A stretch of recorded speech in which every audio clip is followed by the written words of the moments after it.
Welcome back, and joining me now to break down the week in politics is Jessie Opoien, the Capitol Bureau Chief of the Cap Times. First off, thanks so much for joining me here again this week, Jessie. Thanks for having me.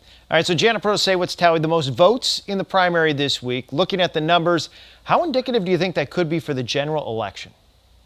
Well, I think what's interesting in particular is that not just her strong showing, which I think was widely expected, but the fact that if you add in Everett Mitchell's votes, which was a pretty low number, you still ended up for the two Liberal candidates having a 54% showing in the race. So, conservatives are talking about that and talking about the need to unite and to ramp up their efforts going forward, because if, the general follows the primary, then they've got some ground to make up. You mentioned uniting that conservative vote. Dan Kelly, Jennifer Doro split the conservative vote in the primary. Having a tough primary like that can kind of go either way, right, when it comes to the general election? Absolutely. On the one hand, you put your opponent through the paces. They're maybe more prepared to take on hits in the general election. On the other hand, you've got to win over the supporters of, the opponent who lost. So, Dan Kelly's got to reach out and try to get Jennifer Doro's supporters on board. And I think a good chunk of them are ready to do that. But, you do end up with some, maybe some hurt feelings after a primary. And looking back to the governor's race last time around, I think that did have an effect on the general election. We've already seen the ads out from the Protasiewicz campaign attacking Dan Kelly's stance on abortion.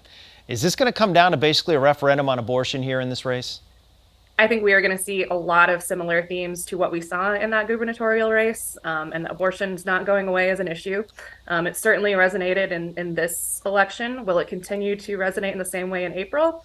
Things could change, but I think signs point to yes, this is going to be a huge focus. That case is working its way. The case challenging the state's abortion ban is working its way through the courts, and in all likelihood will end up before the state Supreme Court. And since this race is consequential to the ideological balance of the court, could make a real difference in the way that case is heard. We're going to see a lot of outside money coming in, aren't we? Because Janet Protasiewicz did out-earn everybody else in the primary, but we're expecting maybe more outside money to filter in at this point?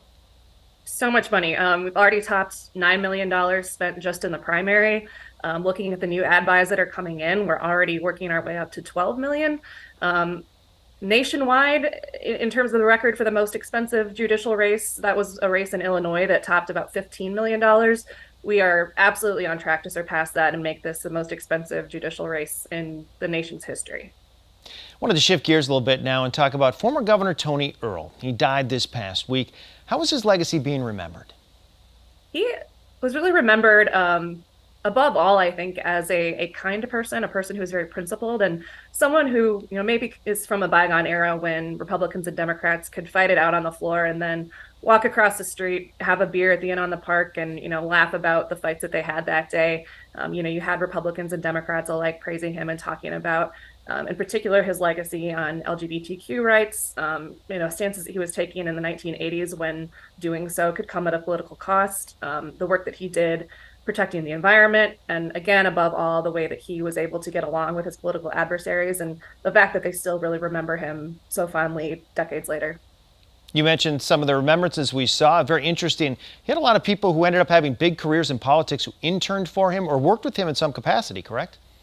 Yeah, Mark Pocan worked for him, I think volunteered on his campaign when he was in high school. Tammy Baldwin interned for him, I think working on some women's issues.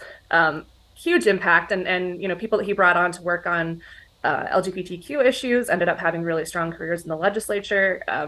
No question, that was a time when a lot of the figures that we know to be in power today were kind of working their way up, and it's very clear he had a large influence on a handful of them.